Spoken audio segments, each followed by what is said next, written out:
Guía del Club de Lectura para matar vampiros. Prólogo. Esta historia termina con sangre. Toda historia comienza con sangre, con un bebé chillón arrancado del vientre materno, bañado en mucosidad y en medio litro de la sangre de su madre. Sin embargo, hoy en día no muchas historias terminan con sangre. Por lo general, acaban más bien con un regreso al hospital y una muerte abrupta y silenciosa, rodeada de máquinas, tras sufrir un ataque al corazón en el sendero de acceso a casa, un derrame cerebral en el porche trasero o un lento ocaso a causa de un cáncer de pulmón. Esta historia comienza con 5 niñas de corta edad, cada una de ellas traída al mundo en medio de un charco de sangre de su madre, para después ser lavadas, secadas y tras recibir una firme palmadita, convertidas en jovencitas como Dios manda, instruidas en las labores de esposa para poder ser parejas perfectas y progenitoras responsables, abnegadas madres que ayudan a sus hijos con los deberes y hacen la colada, que pertenecen a alguna sociedad parroquial y a clubes de juegos de azar o de cartas, y llevan a sus hijos a puestos de largo, colegios privados. Seguramente habrán visto a esa clase de mujeres, se reúnen para comer y se ríen lo bastante alto para que todo el mundo en el restaurante las oiga. Se chispan fácilmente con una sola copa de vino. Su idea de vivir al límite es comprarse unos pendientes navideños que se iluminen, y agonizan durante largo rato antes de decidir si pedir o no un postre.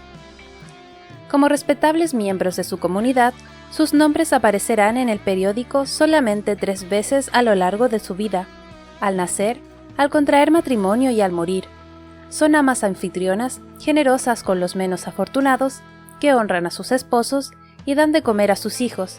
Aprecian la importancia de tener una vajilla de porcelana de uso diario, la responsabilidad de heredar la cubertería de plata de la bisabuela o el valor de un buen mantel de hilo. Y para cuando esta historia haya concluido, todas ellas estarán cubiertas de sangre.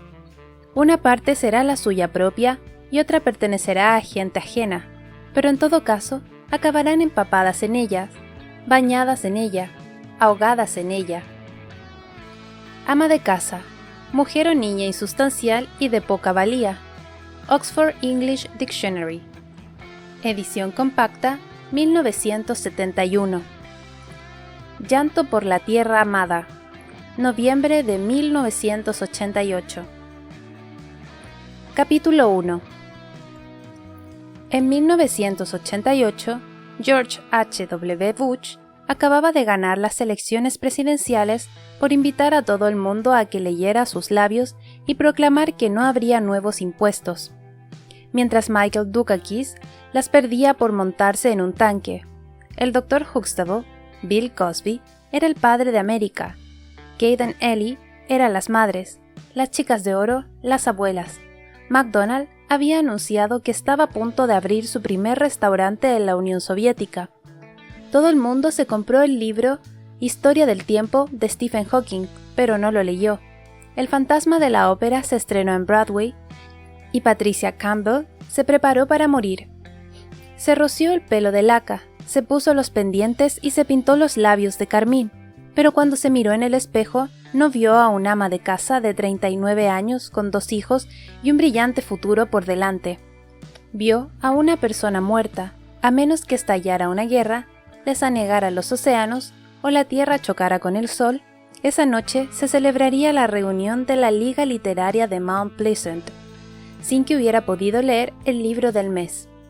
Y, por si fuera poco, le tocaba exponer sus impresiones frente al grupo, lo que implicaba que, en menos de 90 minutos, tendría que hablar ante una habitación llena de mujeres y conducir el debate sobre un libro que no había leído. Había intentado leer Llanto por la tierra amada en varias ocasiones, pero cada vez que cogía su ejemplar y leía Hay una hermosa carretera que discurre desde Ixopo hasta las colinas, a su hija, Corey, se le ocurría rodar con su bicicleta más allá del final del muelle porque pensaba que si pedaleaba lo bastante rápido podría deslizarse por el agua, o prendía fuego al pelo de su hermano al tratar de comprobar hasta dónde podía acercar una cerilla antes de que se quemara. o se pasaba un fin de semana entero diciéndole a todo aquel que llamaba a su casa que su madre no podía ponerse al teléfono porque estaba muerta. Algo de lo que Patricia solo se enteró cuando la gente empezó a aparecer ante su puerta trayendo platos de comida para presentar sus condolencias. Antes de que Patricia pudiera descubrir por qué la carretera que discurría desde Ixopo era tan encantadora, encontraría a su hijo Blue paseando ante las soleadas ventanas del porche en pelota picada, o caería en la cuenta de que la casa estaba tan tranquila porque había olvidado recogerlo en la biblioteca del centro y tenía que saltar a toda prisa a su Volvo y conducir de vuelta por el puente, rezando para que no hubiese sido secuestrado por los Moonies, o hubiese decidido comprobar cuántas pasas podía introducir en su nariz, 24, ni siquiera consiguió averiguar el lugar exacto donde se encontraba Ixopo porque su suegra, Miss Mary, se trasladó a vivir con ellos en una visita de 6 semanas y hubo que adecentar la habitación del garaje, poner toallas limpias y cambiar las sábanas del cuarto de invitados cada día, y Miss Mary tenía dificultades para salir sola de la bañera, así que hubo que instalar una de esas barras de sujeción y tuvo que encontrar a alguien que lo hiciera. Y los niños necesitaban que alguien se encargara de su colada, y Carter debía tener sus camisas planchadas, y Corey quería unas botas de fútbol nuevas porque todas las chicas de su equipo las llevaban, aunque en realidad no pudieran permitírselas en ese momento, y Blue había decidido ingerir solamente comida blanca, de modo que tenía que cocinar arroz para cenar cada noche, y la carretera de Ixopo discurría por las colinas sin ella. En su día, unirse a la Liga Literaria de Mount Pleasant le había parecido una buena idea. Patricia tuvo claro que necesitaba salir de casa y conocer a gente nueva la noche en que se inclinó sobre el plato del jefe de Carter y trató de cortarle el filete. Apuntarse a un club de lectura tenía sentido, puesto que le gustaba leer, en especial libros de misterio. Carter había sugerido que eso se debía a que Patricia iba por la vida como si el mundo entero fuese un misterio para ella, y en cierto modo no pudo contradecirlo. Patricia Campbell y el secreto de preparar 3 comidas al día, 7 días a la semana sin perder la chaveta. Patricia Campbell y el caso del niño de 5 años que no paraba de morder a la gente. Patricia Campbell y el misterio de encontrar el tiempo suficiente para leer el periódico cuando tienes 2 niños y una suegra viviendo contigo y todo el mundo necesita tener ropa limpia, ser alimentado y la casa necesita que la limpien. Y alguien tiene que darle al perro sus pastillas antiparasitarias y probablemente deberías lavarte el pelo cada pocos días o tu hija va a empezar a preguntar por qué tu aspecto es el de una vagabunda. Tras unas discretas consultas, fue invitada a la reunión inaugural de la Liga Literaria de Mount Pleasant en casa de Marjorie Fredwell. La Liga Literaria de Mount Pleasant escogía las lecturas de cada año siguiendo un proceso de lo más democrático. Marjorie Fredwell invitaba a seleccionar 11 libros de una lista de 13 que ella consideraba apropiada. A continuación, preguntaba si había algún otro libro que alguien quisiera recomendar, algo que todos comprendían que no era más que una pregunta retórica, excepto Slick Paley, que parecía sufrir cierta incapacidad crónica para apreciar esas sutilezas sociales. Me gustaría proponer, como corderos al matadero, tus hijos y lo oculto, indicó Slick, con esa nueva tienda de cristales y piedras recién abierta en el Boulevard Coleman y Shirley MacLaine, en la portada de la revista Time, hablando de sus vidas pasadas. Necesitamos ponernos al día. No he oído hablar de él, respondió Marjorie, de modo que supongo que queda fuera de nuestro propósito de leer los grandes libros de la cultura occidental. ¿Alguien más? Pero, protestó Slick. ¿Alguien más?, repitió Marjorie. Eligieron los libros que Marjorie había seleccionado para ellos, asignando cada libro al mes que Marjorie juzgaba mejor y escogiendo los ponentes que Marjorie consideraba más apropiados. Estos abrirían la reunión realizando una presentación de 20 minutos sobre el libro, su trasfondo y la vida del autor, y a continuación moderaría la discusión del grupo. El ponente no podía cancelar o cambiar su libro con nadie a riesgo de tener que pagar una fuerte multa porque la Liga Literaria de Mount Pleasant no se andaba con tonterías.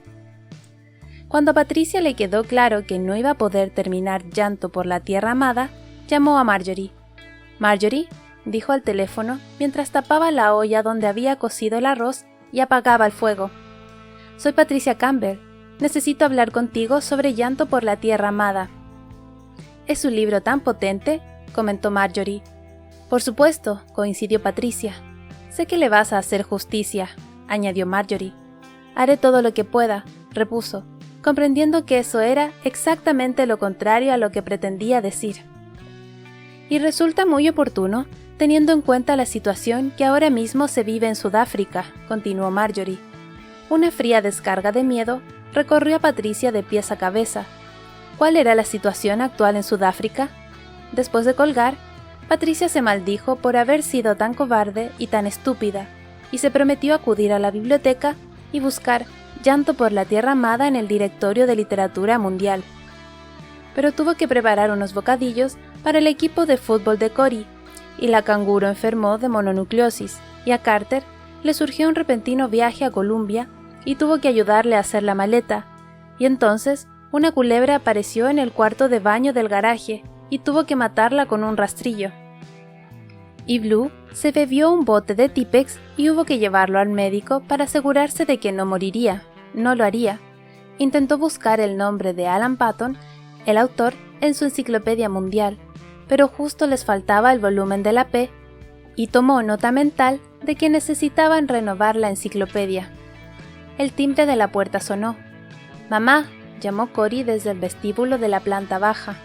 «La pizza ha llegado». No podía retrasarlo más. Había llegado el momento de enfrentarse a Marjorie. Marjorie había preparado unos impresos. Estos son algunos artículos sobre los sucesos actuales en Sudáfrica, incluyendo los recientes conflictos en Vanderbilt Park, explicó. Pero creo que Patricia nos va a hacer un buen resumen en su presentación de Llanto por la Tierra Amada de Alan Paton. Todo el mundo se volvió para mirar a Patricia sentada en el enorme sofá rosa y blanco de Marjorie. Al no estar aún familiarizada con la decoración de la casa de Marjorie, se había puesto un vestido de flores y sentía que lo único que se veía de ella era su cabeza y sus manos flotando en el aire. Deseó poderlas esconder dentro de su vestido y desaparecer completamente. Tenía la sensación de que su alma estuviera abandonando su cuerpo y levitando hacia el techo. Pero antes de que empiece, prosiguió Marjorie, y todas las cabezas se volvieron para mirarla. Dediquemos un minuto de silencio al señor Alan Paton. Su fallecimiento a principios de año ha sacudido el mundo literario tanto como me ha sacudido a mí. El cerebro de Patricia empezó a dar vueltas. ¿El autor estaba muerto?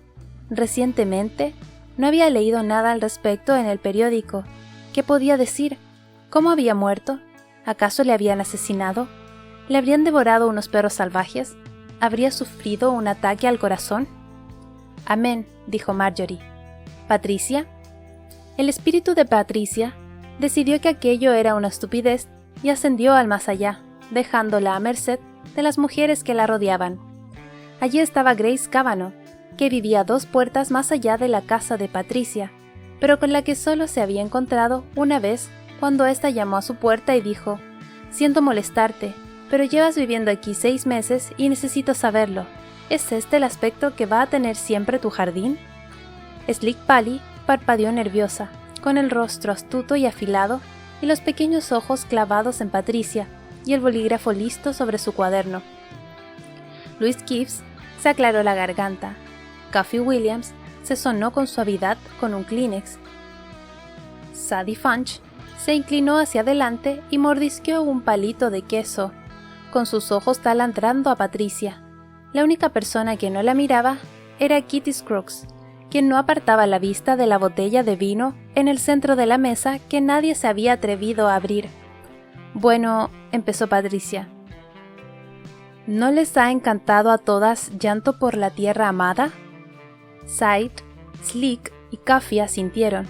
Patricia consultó su reloj y comprobó que solo habían transcurrido 7 segundos. Pensó que podía dejar pasar el tiempo.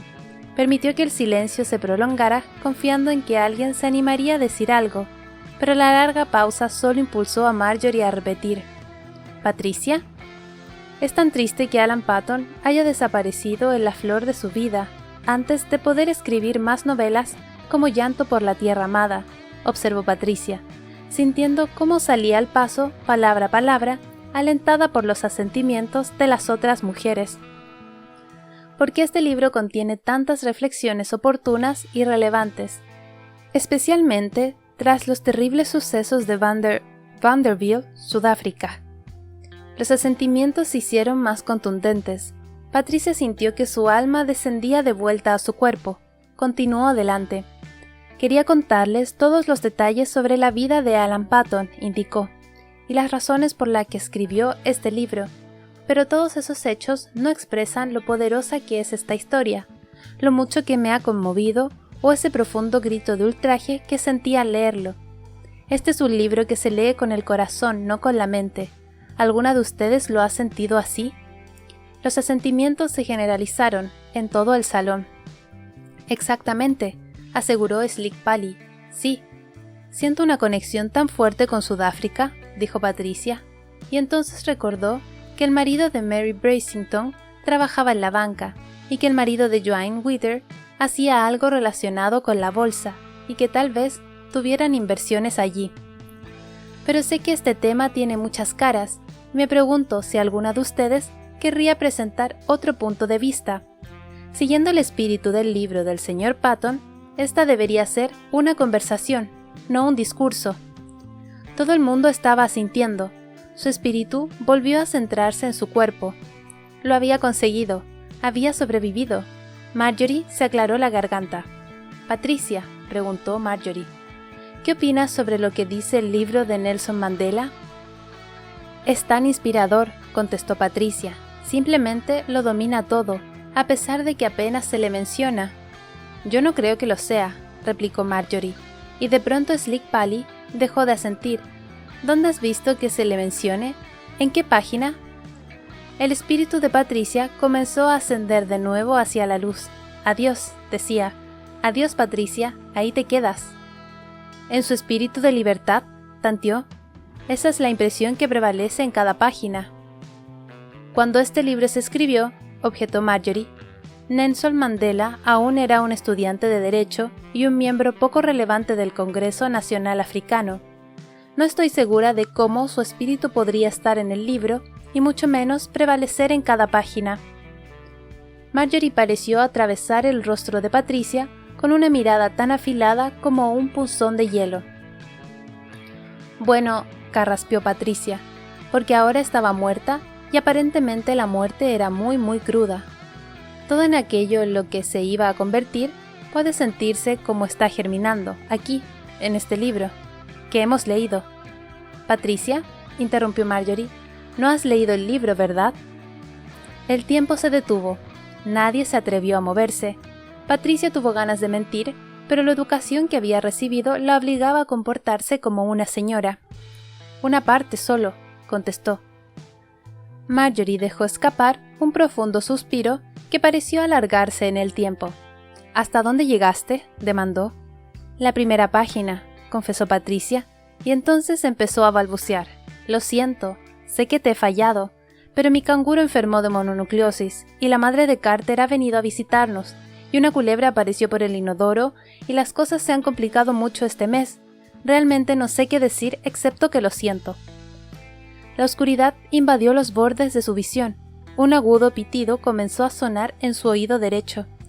«Bien», declaró Marjorie, «tú eres la que sale perdiendo al privarte de la que posiblemente sea una de las obras más grandes de la literatura mundial, y también la que nos ha privado a todas nosotras de tu punto de vista único. Pero lo hecho está. ¿Quién más quiere liderar el debate?» Sadie Funch se encogió como una tortuga en su vestido de Laura Ashley. Nancy Fox empezó a negar con la cabeza antes de que Marjorie hubiera siquiera contemplado el final de su frase, y Cuffy Williams se quedó paralizada como una presa frente a su depredador.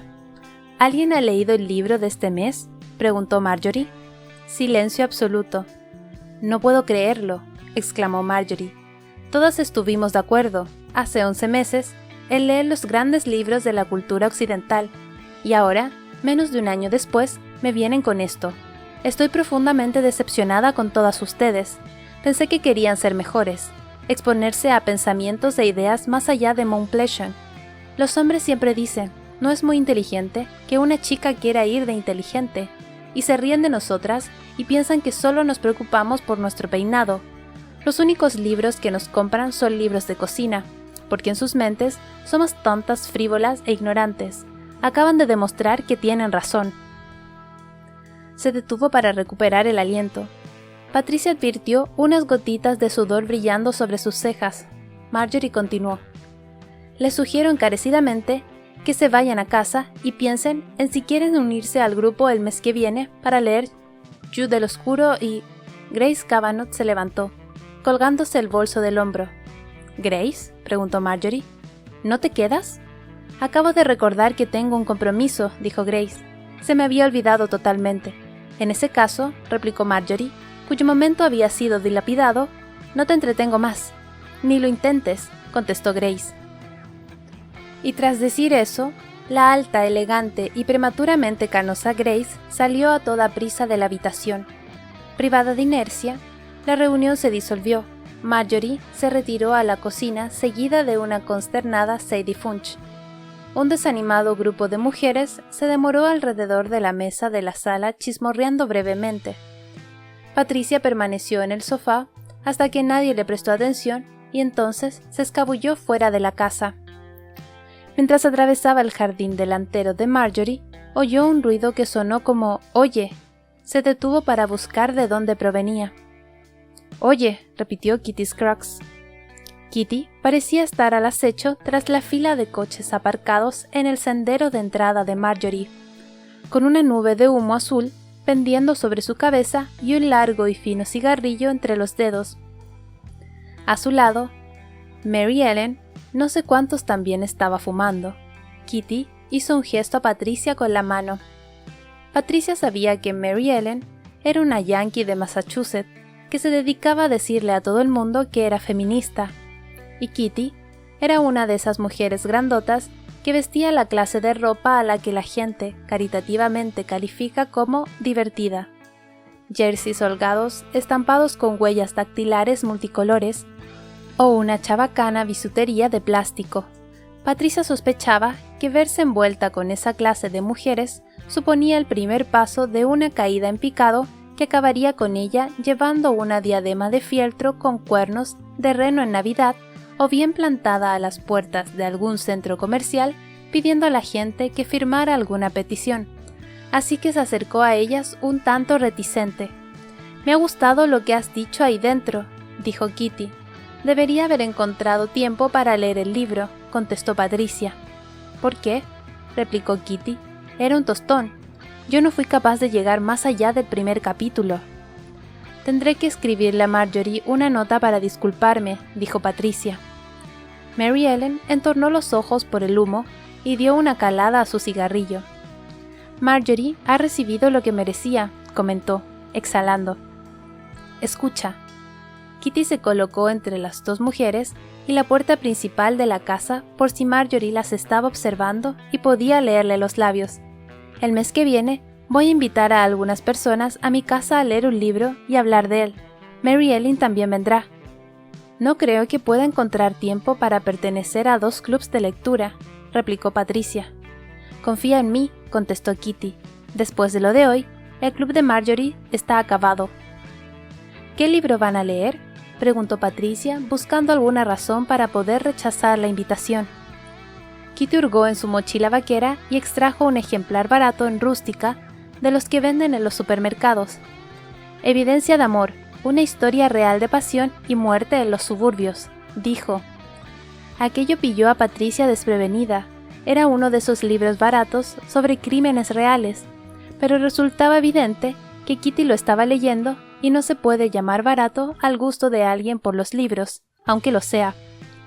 «No estoy segura de que sea mi tipo de libro», contestó. «Las protagonistas son 2 amigas íntimas que se descuartizan la una a la otra con sus hachas», explicó Kitty. «No me digas que no te interesa saber lo que pasó». «Jude es oscura por alguna razón», gruñó Mary Ellen. ¿Son solo ustedes dos?, inquirió. Una voz irrumpió a su espalda. «Hola a todo el mundo», dijo Slick Pally. «¿De qué están hablando?» Capítulo 2. El último timbre del día sonó en alguna parte en lo más profundo de las entrañas de la Academia Albemarle.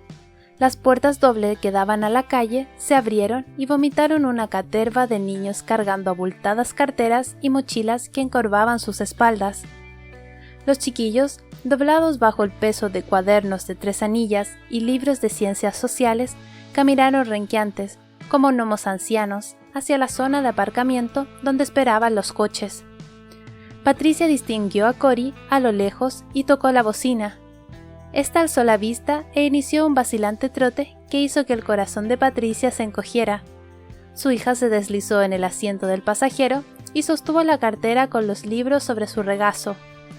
«El cinturón de seguridad», recordó Patricia, y Cory se abrochó el suyo. «¿Por qué has venido a recogerme?», preguntó la niña. «He pensado que podríamos parar en la zapatería deportiva a mirar tus botas de fútbol», contestó Patricia. «¿No dijiste que necesitabas comprarte unas nuevas? Y además, me apetecía tomar un yogur helado». Notó cómo su hija empezaba a resplandecer y mientras conducía a través del puente West Ashley, Cory explicó a su madre todo sobre los diferentes tipos de botas de fútbol que las otras niñas tenían y por qué necesitaba tacos de aluminio para superficies duras y no blandas a pesar de que jugaban en hierba, ya que las botas para superficies duras eran más rápidas. Cuando se detuvo para coger aire, Patricia la interrumpió. «Me he enterado de lo que ha pasado en el recreo». Toda la luz se desvaneció del rostro de Cory y Patricia lamentó al instante haber sacado el tema. Pero tenía que hacerlo porque, ¿acaso no era eso lo que hacían las madres? «Ignoro la razón por la que Chelsea decidió bajarte las braguitas delante de toda la clase», continuó Patricia, «pero fue un acto feo y malvado. En cuanto lleguemos a casa, voy a llamar a su madre». «No», exclamó Cory. «Por favor, por favor, por favor. No pasó nada. No ha sido para tanto, por favor, mamá». La madre de Patricia nunca le había dado la razón en nada, y por eso ella quería que su hija comprendiera que no se trataba de un castigo, sino de algo bueno. Sin embargo, Cory se negó a ir a la zapatería y murmuró que tampoco quería ningún yogur helado, así que Patricia sintió que aquello era muy injusto porque, en realidad, lo único que había pretendido era ser una buena madre. Y sin saber cómo, había acabado sintiéndose como la malvada bruja del oeste. Para cuando entró en el sendero de su casa, apretando con fuerza el volante, no se encontraba de humor y lo último que le apetecía era ver un Cadillac blanco del tamaño de un barco pequeño bloqueándole el paso. Y a Kitty Scruggs esperando los escalones ante la puerta principal. «Hola», saludó Kitty, de un modo que hizo sentir a Patricia súbitamente irritada. «Cory, esta es la señora Scruggs», indicó Patricia con sonrisa forzada. «Encantada de conocerla», murmuró Cory. «¿Tú eres Cory?», preguntó Kitty. «Verás, he oído lo que la hija de Donna Phelps te ha hecho hoy en el colegio». Cory bajó los ojos al suelo y un mechón de pelo le cayó sobre la cara. Patricia quiso decirle a Kitty que solo estaba empeorando las cosas.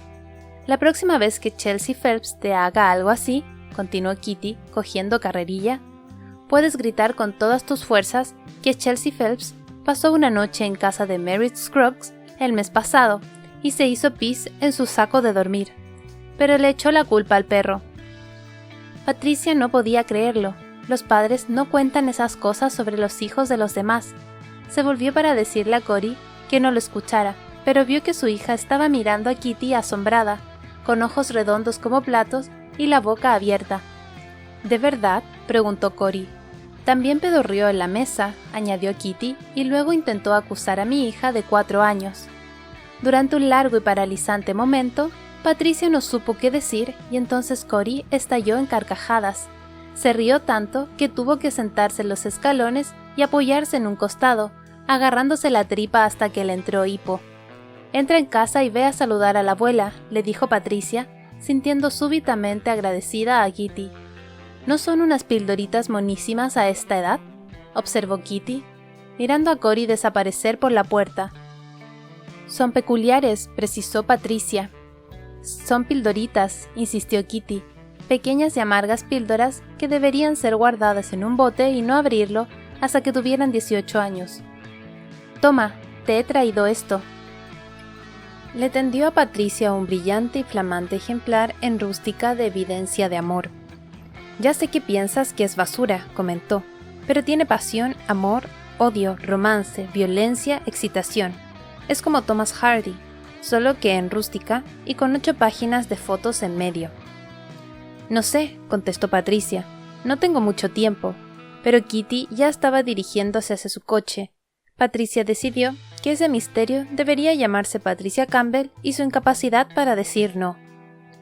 Para su sorpresa, devoró el libro en 3 días. Estuvo a punto de no llegar a la reunión. Justo antes de salir de casa, a Cory se le ocurrió lavarse la cara con zumo de limón para deshacerse de sus pecas, y el líquido acabó irritando sus ojos y haciendo que apareciera gritando por el vestíbulo, donde se golpeó de frente contra el pomo de la puerta de entrada. Patricia le aclaró los ojos con agua, le aplicó una bolsa de guisantes congelados en el ojo a la funerala y consoló a Cory diciéndole que ella, a su edad, también tenía tantas pecas o más, hasta que por fin pudo dejarla instalada en el sofá en compañía de Miss Mary para ver el show de Bill Cosby. Consiguió llegar a la reunión con solo 10 minutos de retraso. Kitty vivía en Seaway Farms, una inmensa parcela de 80 hectáreas perteneciente a la plantación Bone Hall, que en su día había sido segregada como regalo de bodas para algún importante terrateniente. Los contratiempos y las malas decisiones hicieron que acabara cayendo en manos de la madre de su suegra, y cuando la eminente anciana pasó a mejor vida, se la cedió a su nieto favorito, el marido de Kitty Horse.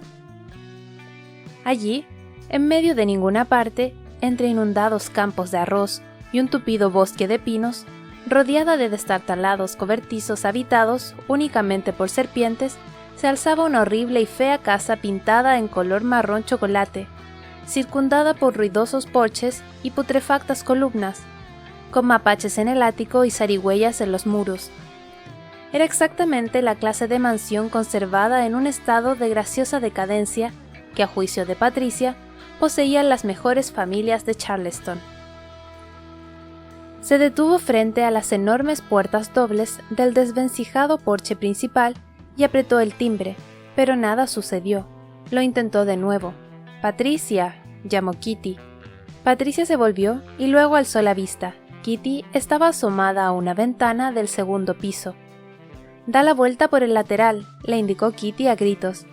«No hemos sido capaces de encontrar la llave de esa puerta». Kitty la recibió en la entrada de la cocina. «Pasa», dijo, «no hagas caso del gato». Patricia no vio gato alguno por ninguna parte, pero sí descubrió algo que la dejó atónita. La cocina de Kitty era un desastre. Cajas de pizza vacías, libros escolares, correo comercial y unos húmedos trajes de baño atestaban cada superficie lisa. Números atrasados de Southern Living rebosaban de las sillas. Un motor desmontado ocupaba la mesa de la cocina. En comparación, la casa de Patricia parecía una perfecta imagen de revista. «Esto es lo que pasa cuando tienes 5 hijos», dijo Kitty por encima de su hombro. «Sé lista, Patricia. Plántate en 2».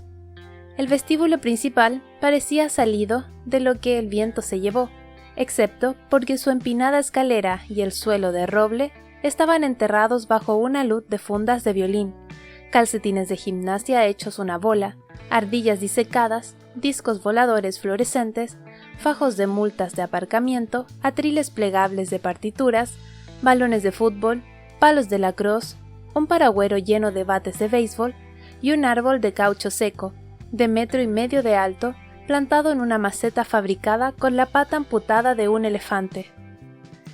Kitty se abrió paso a través de ese caos, guiando a Patricia hasta una habitación delantera donde Slick Pally y Mary Ellen, como quiera que se apellidase, se habían instalado al borde de un sofá cubierto con aproximadamente 500 cojines.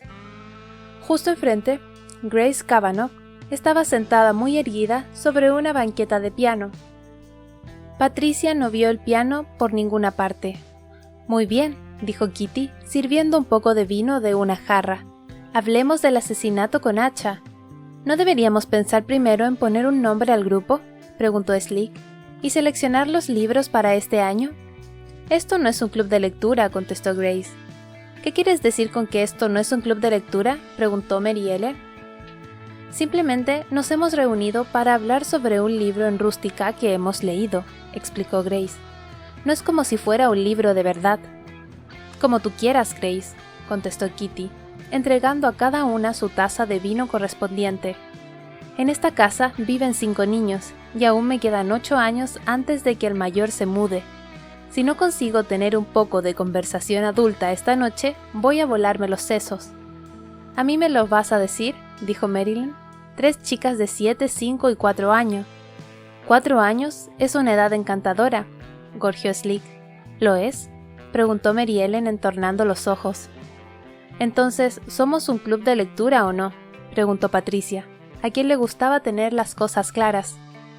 «Somos un club de lectura, y no lo somos. ¿A quién le importa?», contestó Kitty. «Lo que yo quiero saber es por qué Betty Gore se acercó a su buena amiga Candy Montgomery con un hacha y cómo demonios acabó cortada en trocitos».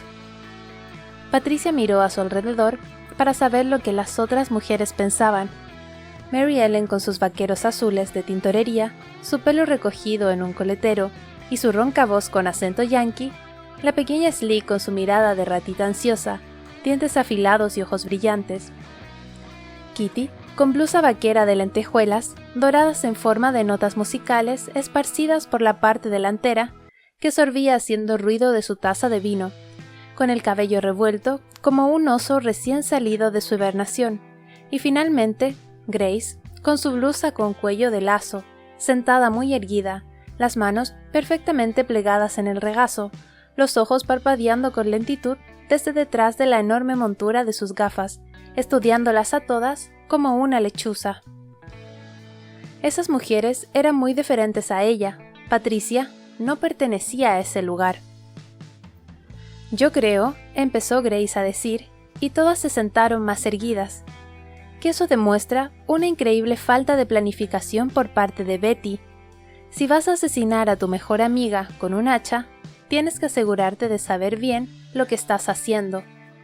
Así empezó la conversación, y casi sin pensar, Patricia se encontró uniéndose a ella, y 2 horas más tarde aún seguían hablando del libro cuando se dirigieron a sus coches.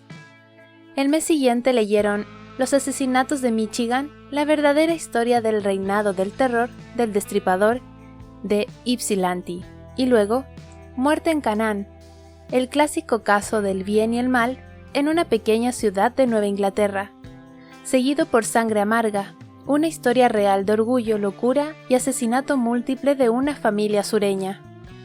Todos ellos por recomendación de Kitty. Juntas seleccionaron los libros para el año siguiente, y cuando el impacto de todas las fotos borrosas en blanco y negro, de escenas criminales y cronologías minuto a minuto, de la noche en la que todo sucedió empezó a diluirse, Grace tuvo la idea de alternar cada libro de crímenes reales con una novela para que de ese modo pudiera leer El silencio de los corderos, Un mes, y Sueños enterrados dentro de la mente de John Wayne Gacy, el siguiente. Leyeron tal para cual Los estranguladores de la colina, de Darcy O'Brien, seguido de Tito Andrónico de Shakespeare, con las entrañas de los hijos de su antagonista cocinadas en un pastel y dadas de comer a la madre. El problema que veo, indicó Grace, es que se necesitaría hacer pasteles extremadamente grandes para que cupieran 2 hijos, incluso hecho picadillos. Patricia estaba encantada. Le preguntó a Carter si querría leer con ella, pero este replicó que ya tenía que tratar con pacientes locos todo el día, y que lo último que le apetecía al volver a casa era leer sobre personas trastornadas. A Patricia no le importó. El club, no exactamente literario, con todos sus envenenadores de efecto retardado, asesinos a sueldo y ángeles de la muerte, aportó una nueva perspectiva a su vida. Carter y ella se habían mudado el año anterior a Old Village porque querían vivir en un lugar con mucho espacio, un lugar tranquilo y, lo más importante de todo, un lugar seguro. Querían algo más que un simple vecindario. Querían una comunidad, en la que tu hogar dijera a las claras que estaba comprometido con ciertos valores. Un lugar protegido del caos y de los incesantes cambios del mundo exterior. Un lugar donde los niños pudieran jugar todo el día en la calle sin tener que estar vigilados hasta que los llamaras para cenar. Old Village estaba ubicada justo al otro lado del río Cooper, frente al centro de Charleston, en el barrio de Mount Pleasant, situado a las afueras, pero mientras Charleston era formal y sofisticada, y Mount Pleasant, su pariente campestre, Old Village era una forma de vida, o al menos eso era lo que creía la gente que vivía allí. Y Carter había trabajado mucho y muy duro para que por fin se pudieran permitir no solo una casa, sino también una forma de vida. Esa forma de vida se circunscribía a una franja de encinas y casas elegantes situada entre el Boulevard Coleman y el puerto de Charleston, en donde la gente aún saludaba al pasar desde el coche y nadie conducía más de 40 kilómetros por hora. Allí era donde Carter había enseñado a Cory y a Blue a coger cangrejos en el muelle, sumergiendo pescuezos de pollo crudo atados a largas cuerdas en las turbias aguas del puerto, para sacar los crustáceos de ojos malignos que recogían con una red, o donde los llevaba a pescar camarones por la noche, iluminados por el sibilante destello blanco emitido por una lámpara de gas Coleman. Pero también frecuentaban asadores de ostras, la escuela dominical, banquetes nupciales en el Salón Alabram y funerales en la funeraria Stur. Asistían a la fiesta del vecindario de Pirates Cruise cada Navidad y en Nochevieja bailaban algo parecido al swing en el complejo hostelero de Wild Downs. Cory y Blue iban a la Academia Albemarle, al otro lado del puerto, hacían amigos y se quedaban a dormir en sus casas. Patricia se turnaba para llevar y recoger a los niños, y nadie cerraba sus puertas con llave, y todo el mundo sabía dónde guardabas la llave de repuesto cuando salías de la ciudad. Así que podías estar fuera todo el día y dejar las ventanas abiertas, y lo peor que podía ocurrir es que volvieras a casa y te encontraras al gato de algún vecino durmiendo en la encimera de tu cocina. Era un buen lugar para criar a tus hijos, un lugar maravilloso para formar una familia. Era tranquilo, agradable, pacífico y seguro. Pero a veces a Patricia le hubiera gustado tener algún desafío. A veces ansiaba descubrir de qué pasta estaba hecha, y entonces se acordaba de cuando trabajaba como enfermera, antes de casarse con Carter, y se preguntaba si aún sería capaz de hurgar en una herida y sostener una arteria cerrada entre los dedos, o si aún tendría el valor de extraer un anzuelo del ojo de un niño. Algunas veces ansiaba un poco de emoción y peligro, y esa era la razón por la que pertenecía a un club de lectura. En el otoño de 1991, el adorado equipo de béisbol de Kitty, los Minnesota Twins, consiguió clasificarse para el Campeonato Mundial y para celebrarlo obligó a su marido, Horst, a talar con una sierra mecánica los 2 pinos que tenían en el jardín delantero y crear un campo de béisbol en miniatura trazando las líneas con cal, tras lo cual invitó a todas las mujeres miembros de su no exactamente un club literario a jugar un partido con sus maridos. «Presten atención», había dicho Slick en su última reunión antes del partido. «Necesito aliviar mi conciencia». «Jesús bendito», exclamó Mary Ellen, poniendo los ojos en blanco. «Allá va». «No hables de quien no conoces», espetó Slick. «Verán, chicas, no me gusta pedir a la gente que peque. Si el béisbol es su pecado, yo voy a ir al infierno», declaró Kitty. «Pero mi marido, bueno», continuó Slick ignorando a Kitty. «Leland nunca entendería por qué leemos unos libros tan morbosos en nuestro club de lectura». «No es un club de lectura», corrigió Grace. «Y yo no quise preocuparlo», prosiguió Slick. «Así que le dije que éramos un grupo de estudiosas de la Biblia». Durante casi 15 segundos nadie se atrevió a decir nada, pero finalmente Mary Ellen se dedicó a hablar. ¿Le has dicho a tu marido que estábamos leyendo la Biblia? Eso merece un estudio de por vida, añadió Slick.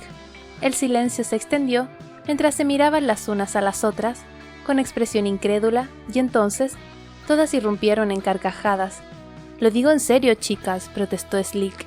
Él no me dejaría venir si lo supiera. Entonces comprendieron que la cosa era seria. Slick, dijo Kitty solemne, te prometo que el sábado todas nosotras profesaremos un sincero y profundo entusiasmo por la palabra de Dios. Y al llegar el sábado así lo hicieron. Los maridos se reunieron vacilantes en el jardín delantero de Kitty, donde intercambiaron apretones de manos e hicieron bromas, luciendo unas incipientes barbas de fin de semana, sus emblemas de la Universidad de Clemson y unas camisas polo repentidas en bermudas vaqueras lavadas a la piedra. Kitty los dividió en equipos, separando a las parejas, pero Patricia insistió en que permitieran jugar a Cory. Todos los demás niños están nadando en el muelle, objetó Kitty. Ella prefiere jugar al béisbol, replicó Patricia. No pienso lanzar por debajo del hombro solo porque sea una niña, declaró Kitty. Lo hará bien, aseguró Patricia. Kitty tenía un lanzamiento muy fuerte y era capaz de soltar unas letales bolas rápidas desde el montículo del pitcher. Cory vio cómo eliminaba a Slick y a Ed. Entonces le tocó el turno de batear. «Mamá», dijo, «¿y qué pasa si fallo?» «Hazlo lo mejor que puedas», contestó Patricia. «¿Y qué pasa si rompo una de sus ventanas?», insistió Cory. «Entonces te compraré un yogur helado de vuelta a casa», declaró Patricia. Pero mientras su hija se acercaba a la base, un escalofrío de preocupación recorrió a Patricia. Cory parecía sostener el bate un tanto incómoda, con la punta balanceándose en el aire. Sus piernas se veían demasiado delgadas y los brazos demasiado débiles. Solo era una niña. Patricia se preparó para consolarla y decirle que lo había hecho lo mejor posible. Kitty encogió los hombros a modo de disculpa mirando a Patricia y entonces echó el brazo derecho hacia atrás y envió hacia Cory una aullante bola rápida que salió en línea recta. Se oyó un chasquido y la bola de pronto invirtió la dirección, trazando un alto arco hacia la casa de Kitty, para luego, en el último momento, elevarse, pasar por encima del tejado, por encima de la casa, y caer en alguna parte en lo más profundo del bosque. Todo el mundo, incluso Cory, observó la escena paralizado. «¡Vamos, Cory!», gritó Patricia, rompiendo el silencio. «¡Corre!». Cory rodeó las bases y su equipo se llevó el juego por 6-4. Fue ella quien batió cada uno de esos puntos. 6 meses después, les quedó claro que Miss Mary ya no podía vivir por su cuenta.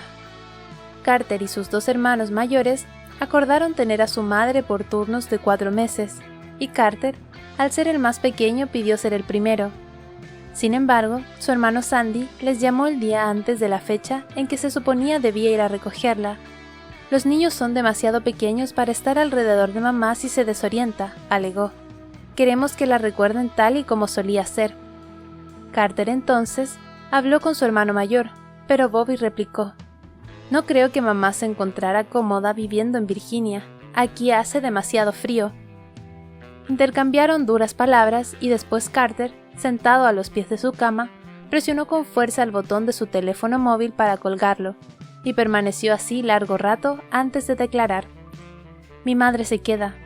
«¿Durante cuánto tiempo?», preguntó Patricia. «Para siempre», contestó. «Pero Carter», empezó a protestar ella. «¿Y qué quieres que haga, Patty?», declaró. «¿Echarla a la calle? No puedo ingresarla en una residencia». Patricia inmediatamente se ablandó. El padre de Carter había fallecido cuando él era aún muy joven, y su madre le había criado sin apoyo alguno. Su hermano más próximo tenía 8 años más que él, de modo que Carter y su madre prácticamente se habían quedado solos. Los sacrificios de Miss Mary por Carter eran toda una leyenda familiar. «Tienes razón», aseguró. «Nosotros tenemos la habitación del garaje. Haremos que todo funcione». «Gracias», dijo él, tras una larga pausa, y parecía tan sinceramente agradecido que Patricia supo que habían tomado la decisión correcta. Sin embargo, ese curso Cory empezó la secundaria y Blue no sería capaz de centrarse en sus clases de matemáticas, y lo más seguro es que hubiera que buscarle un profesor, pese a que solo estaba en 4º de primaria, y la madre de Carter no siempre era capaz de decir lo que estaba pasando, dando la impresión de empeorar por días. La frustración envenenaba el corazón de Miss Mary. Si antes adoraba a sus nietos, ahora, cuando Blue tiraba accidentalmente su cuajada, le pellizcaba el brazo tan fuerte que le dejaba moratones. Había golpeado a Patricia en la espinilla después de descubrir que no iba a servirle hígado para cenar. Exigía a todas horas que la llevaran a la estación de autobuses. Después de una serie de incidentes, Patricia comprendió que no se la podía dejar sola en casa. Un día, en que Miss Mary ya había arrojado su cuenco de cereales al suelo y luego había atascado el baño del cuarto de garaje con un rollo entero de papel higiénico, Grace se pasó por allí a primera hora de la tarde. «Quiero invitarte a que me acompañes a la clausura del Festival de Spoleto», le dijo. «Tengo entradas para Kitty, Mary Ellen, Slick y para ti. He pensado que sería muy agradable que hiciéramos algo cultural». Patricia deseaba ir. La última sesión del festival tenía lugar al aire libre en Middleton Place. Allí se podía hacer picnic sobre una manta en la ladera que daba al lago, mientras la Orquesta Sinfónica de Charleston interpretaba música clásica, tras lo cual el acto terminaba con fuegos artificiales. Entonces oyó a Ragtag aullar desde el estudio y la voz de Miss Mary diciéndole algo feo. «Lo siento, pero no puedo», contestó Patricia. «¿Puedo ayudarte en algo?», preguntó Grace, y lo soltó todo, lo preocupada que estaba porque Miss Mary viviera con ellos, lo duro que le estaba resultando sentarse a la mesa con los niños, la gran carga que había recaído sobre ella y Carter. «Pero no quiero quejarme», comentó Patricia. «Ella hizo mucho por Carter». Grace dijo que sentía que no pudiera asistir al festival de Spoleto y luego se marchó, mientras Patricia se maldecía por haber hablado de más. Al día siguiente, una furgoneta aparcó en el sendero de entrada de Patricia, con los chicos de Kitty en la parte trasera sujetando un retrete portátil, un andador, cuñas para la cama, palanganas para el aseo, cubiertos de plástico de sólida empuñadura y cajas con platos irrompibles. Kitty se apió del asiento del conductor. «Cuando la madre de Jorge vino a vivir con nosotros, acabamos acumulando todos estos cachivaches», declaró. «Mañana te traeremos la cama de hospital.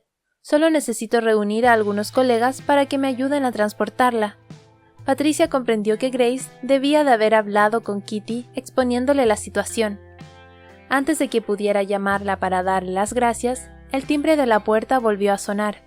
Una mujer negra, bajita y recordeta, de ojos avispados, pelo peinado en un rígido y anticuado casco y vestida con unos pantalones blancos y una bata blanca de enfermera, bajo una chaqueta de punto color púrpura, estaba plantada en el porche principal. «La señora Cavanaugh dice que tal vez pueda servirle de ayuda», declaró la mujer. «Me llamo Úrsula Green y me dedico a cuidar a personas mayores». «Es muy amable de su parte», empezó a decir Patricia, «pero ocasionalmente también cuido niños, sin ningún cargo extra», explicó la señora Green. «No soy niñera, pero la señora Cavanaugh me dijo que tal vez querría salir algunas noches. Cobro $11 a la hora y 13 si me quedo de noche. No me importa cocinar para los pequeños, aunque no me gustaría que se convirtiera en una costumbre». Era mucho más barato de lo que Patricia pensaba, pero aún así le costaba imaginar a alguien teniendo que tratar con Miss Mary. «Antes de que se decida», le dijo, «déjeme que le presente a mi suegra». Caminaron hasta el porche acristalado que hacía de solario donde Miss Mary estaba viendo la televisión. La anciana soltó un gruñido indignado por la interrupción. «¿Quién es esta?», espetó.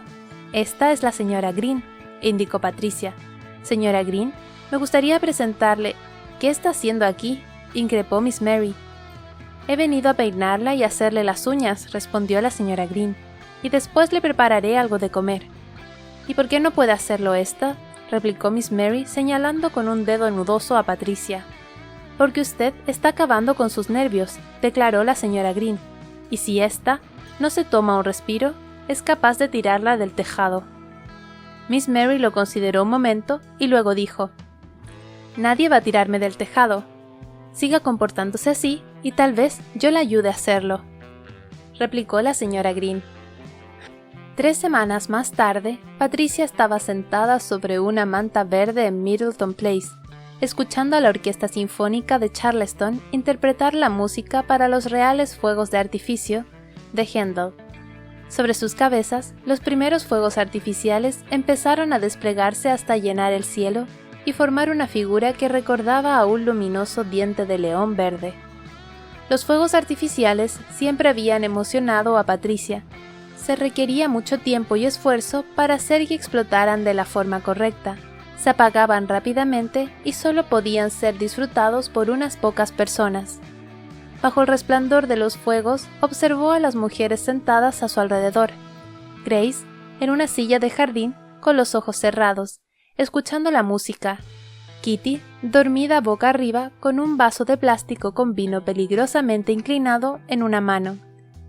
Mary Ellen, con pantalón de peto, las piernas estiradas delante de ella, absorbiendo lo mejor de Charleston, y Slink, sentada sobre sus piernas con la cabeza ladeada, analizando la música como si se tratara de deberes.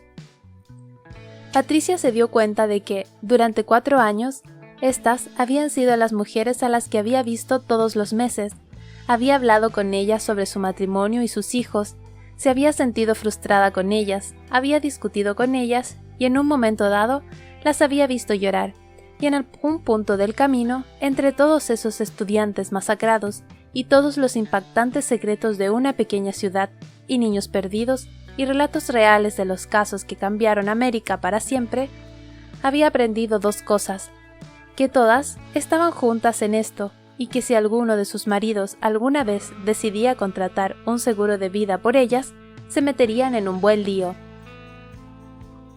Helter Skelter, mayo de 1993. Capítulo 3. Si no consigo que Blue se siente a la mesa cuando la madre de Carter come con nosotros, le contó Patricia a su club de lectura. Entonces Cory también dejará de hacerlo. Ya se está mostrando un poco quisquillosa con la comida. Me preocupa que sea por la adolescencia. ¿Tan pronto?, se extrañó Kitty. Ya tiene 14 años, alegó Patricia. Ser adolescente no es cuestión de un número, repuso Mary Ellen. Es la edad en la que tus hijos dejan de gustarte. ¿No te gustan tus niñas?, preguntó Patricia. A nadie le gustan sus propios hijos, declaró Mary Ellen. Somos capaces de morir por ellos, pero no nos gustan. Mis hijos son una bendición constante, intervino Slick. No fastidies, Slick, espetó Kitty, dando un mordisco a un palito de queso y regando de paso su regazo con un montón de migas que se sacudió de encima arrojándolas sobre la alfombra de Grace. Patricia advirtió que Grace hacía una mueca. Nadie piensa que no adores a tus hijos, Slick, aseguró Grace. Yo quiero mucho a Ben Jr., pero me sentiría feliz el día en que se marche a la universidad y podamos por fin tener un poco de paz en esta casa. Yo creo que no comen por lo que ven en las revistas, dijo Slick. Se ha puesto de moda un look llamado Iron Chic. ¿Pueden creerlo? Yo recorto los anuncios antes de dejar a Grace leer una. Me tomas el pelo, ¿no?, dijo Mary Ellen. ¿Y de dónde sacas el tiempo?, quiso saber Kitty. Mientras partían 2, otro palito de queso, haciendo que cayera más migas sobre la alfombra de Grace. Grace no pudo contenerse y le tendió un plato a Kitty. «Oh, no, gracias», contestó, rechazándolo con un gesto. «Estoy bien así». El club sin nombre y no exactamente literario se había instalado en el salón de Grace con sus gruesas alfombras y la relajante luz de sus lámparas. Un enmarcado grabado de Audubon estaba colgado sobre la chimenea, reflejando los pálidos colores coloniales de la habitación, rosa pastel y gris perla, mientras, en un rincón, un oscuro piano brillaba en todo su esplendor. Todo en casa de Grace parecía perfecto. Cada silla Windsor antigua, cada mesita auxiliar de castaño, cada pie de lámpara de porcelana. Todo le daba la impresión a Patricia de que llevara ahí desde siempre, como si la casa se hubiese construido en función de los objetos. Los adolescentes son un tostón, comentó Kitty, y la cosa solo puede ir a peor. Desayuno, colada, limpiar la casa, cena, los deberes, siempre lo mismo, cada día un día tras otro. Y si algo cambia, aunque sea lo más mínimo, encima se enfadan. Sinceramente, Patricia, tómatelo con calma y escoge bien tus batallas. Nadie se muere por no comer de vez en cuando en la mesa o por no tener ropa interior limpia un día. ¿Y qué pasa si ese día justamente les atropella un coche?, preguntó Grace. Si a Ben Jr. le atropella un coche, tendrás problemas más graves que pensar en el estado de su ropa interior, aseguró Mary Ellen. No necesariamente, objetó Grace. Yo congelo los sándwiches, soltó de pronto Slick. ¿Qué haces qué?, preguntó Kitty. Para ahorrar tiempo, explicó Slick atropelladamente. Hago todos los sándwiches para los almuerzos de los niños, 3 al día, 5 días a la semana, lo que hace un total de 60 sándwiches. Los preparo el primer lunes de mes, los congelo y cada mañana saco uno del congelador y lo meto en sus carteras. Para la hora de comer ya se han descongelado. Tengo que probarlo, empezó a decir Patricia, porque le pareció una idea fantástica. Pero su comentario se perdió bajo las risas de Kitty y Mary Ellen. Me ahorra tiempo, insistió Slick a la defensiva. No puedes congelar sándwiches, afirmó Kitty.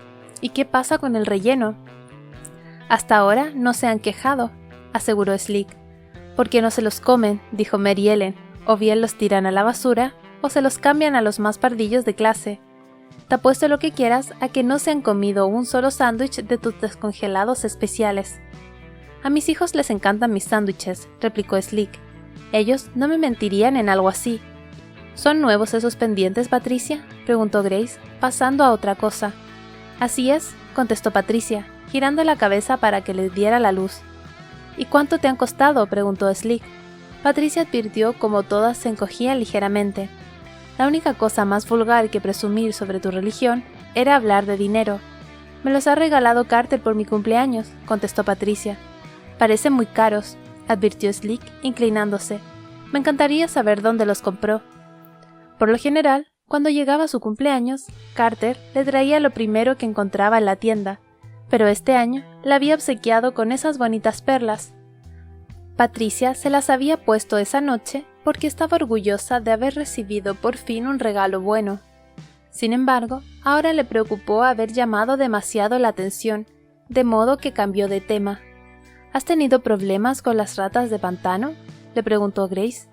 Yo he encontrado 2 en mi jardín trasero esta semana.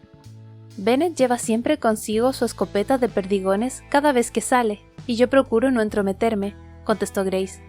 Deberíamos empezar a hablar del libro si pretendemos salir de aquí a una hora decente. Slick, creo que tú querías empezar. Slick se sentó más erguida, repasó sus notas y se aclaró la garganta. El libro de este mes era Helter Skelter, la verdadera historia de los crímenes de la familia Manson, de Vincent Bugliosi, dijo. Y creo que es una crítica perfecta sobre el movimiento llamado el Verano del Amor, como la década en la que América perdió el rumbo. Ese año, el no exactamente club de lectura estaba leyendo a los clásicos, Helter Skelter, A Sangre Fría, Zodiac, Un extraño a mi lado, de Ayn Rand, y una nueva edición de Visión Fatal, con un epílogo añadido para poner al día al lector del profundo desacuerdo entre el autor y el tema tratado. Kitty era la única que había leído historias de crímenes reales antes de 1988, por lo que se había perdido gran parte de los títulos más importantes, y por eso ese año estaban decididas a llenar ese vacío. Bugliosi plantea el caso de forma totalmente equivocada, dijo Mary Ellen, dado que su marido Ed trabajaba en la policía del norte de Charleston, siempre tenía una opinión sobre cómo se tendría que haber manejado la investigación. Si no hubiesen sido tan chapuceros con las pruebas, podrían haber construido el caso basándose en las evidencias físicas, y no haberse atascado con la estrategia Helter Skelter sugerida por Bugliosi. Tuvieron suerte de que el juez fallara a su favor. ¿Qué otra cosa habría servido para presentar cargos contra Manson?, preguntó Slick. Él no estuvo presente en ninguno de los escenarios del crimen cuando esa gente fue asesinada. No apuñaló personalmente a nadie, excepto a Gary Hinman y a los LaBianca, precisó Mary Ellen, pero nunca le habrían condenado a cadena perpetua por esos asesinatos, insistió Slick. La estrategia de la conspiración funcionó. Manson es el único al que quiero ver fuera de las calles. Hay que andarse con ojo con los falsos profetas. La Biblia difícilmente es la mejor fuente para montar una estrategia legal, concluyó Mary Ellen. Kitty se inclinó hacia adelante, tomó otro palito de queso, jugueteó con él, se le cayó, lo recogió de la alfombra y comenzó a morderlo. Grace miró para otro lado. «¿Cómo impresiona ese primer capítulo, chicas?», dijo Kitty, masticando. «Apuñalaron a Rosemary la Bianca 41 veces. ¿Qué creen que se debe sentir? Me refiero a que creo que debes de notar cada una de ellas, ¿no es cierto?» «Todas deberían instalarse una alarma en sus casas», sugirió Mary Ellen. «La nuestra está directamente conectada con la policía y el departamento de policía de Mount Pleasant se compromete a acudir a tu domicilio en 3 minutos. Creo que aún así podrían apuñalarte 41 veces en 3 minutos», insistió Kitty. «Me niego a poner esas feas pegatinas en todas mis ventanas», declaró Grace. «¿Prefieres que te apuñalen 41 veces a arruinar la atractiva fachada de tu casa?», preguntó Mary Ellen. «Sí», contestó Grace. «A mí me ha resultado fascinante poder sumergirme en estilos de vida tan diferentes», intervino Patricia, cambiando hábilmente de tema, una vez más. «Yo, por aquel entonces, había empezado a estudiar enfermería, así que siempre tuve la sensación de estar perdiéndome el movimiento hippie». «No era más que un montón de chorradas», aseguró Kitty.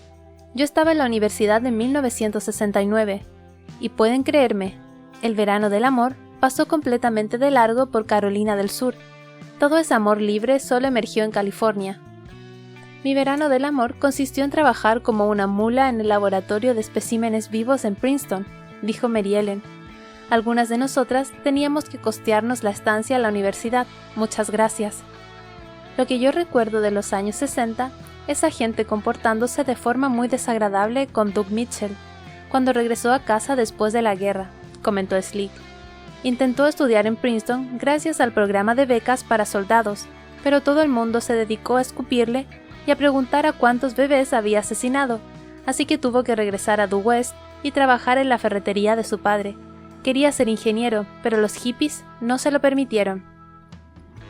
«Yo siempre pensé que los hippies eran muy glamurosos», comentó Patricia. «Cuando estaba en el cuarto de enfermeras, solía mirar las fotos de esas chicas con sus largos vestidos en la revista Life, y sentía, bueno, como si la vida me estuviera pasando de largo. Sin embargo, en Helter Skelter, todo se ve muy miserable. Vivían en aquel rancho con todas esas moscas, y la mitad del tiempo apenas llevaban ropa, y siempre estaban sucias. ¿De qué sirve el amor libre si nadie se ducha?», apuntó Mary Ellen. «¿Pueden creer lo viejas que somos?», dijo Kitty. «Todo el mundo piensa que los hippies existieron hace 1 millón de años, pero todas nosotras podríamos haber sido hippies». «No todas», corrigió Grace. «Aún quedan algunos por ahí», comentó Slick. «¿No se han visto el periódico de hoy? Lo de Waco. La gente ha seguido el culto de ese líder en Texas de la misma forma que aquellas chicas siguieron a Manson. Esos falsos profetas aparecen merodeando por la ciudad, se apoderan de tu mente y te conducen por un camino de rosas. La gente sin fe se vuelve loca por oír dulces palabras». «Eso nunca me pasará a mí», aseguró Mary Ellen. «Cuando alguien nuevo se muda a nuestro vecindario, siempre hago lo que Grace me enseñó. Les hago un pastel y se lo llevo. Y para cuando salgo de allí ya me he enterado de dónde son, en qué trabaja el marido y cuánta gente vive en la casa». «Yo no te he enseñado nada de eso», negó Grace. «Lo aprendí con el ejemplo», replicó Mary Ellen. «Yo solo quiero que la gente se sienta bienvenida», aclaró Grace, «y les pregunto por su vida porque me interesa». «Los espías», precisó Mary Ellen. «Hay que hacerlo», aseguró Kitty. «Hay mucha gente nueva mudándose al vecindario. Antes solían verse adhesivos del equipo de Gamecocks o de Clemson o de la escuela universitaria Citadel. Ahora se ven coches con pegatinas de Alabama o de UVA. Hasta donde sabemos, cualquiera de ellos podría ser un asesino en serie. Lo que yo hago», dijo Grace, «si veo algún coche merodear por el vecindario que no me resulta familiar, es apuntar su matrícula». «¿Por qué?», se extrañó Patricia. «Por si sucede algo más adelante», explicó Grace. «Así tengo apuntada la matrícula y el día en que pasó, por si pudiera servir como prueba». «Pues entonces igual podrías decirme de quién es esa furgoneta enorme aparcada frente a la casa de la señora Savage», preguntó Kitty. «Lleva ahí 3 meses». La anciana señora Savage vivía a unos 800 metros calle abajo, y a pesar de que era una mujer terriblemente desagradable, a Patricia le gustaba su casa. El entablado que revestía su fachada estaba pintado de un tono amarillo huevo de Pascua con un brillante reborde blanco y un columpio colgaba de su porche delantero. Cada vez que pasaba por delante, al margen de lo desagradable que hubiese sido Miss Mary ese día, o lo desapegada que se sentía de Cory a medida que se hacía mayor, Patricia siempre miraba esa pequeña casa perfectamente proporcionada y se imaginaba acurrucada en un sillón en su interior, leyendo algún libro de misterio. Sin embargo, no había advertido la presencia de ninguna furgoneta.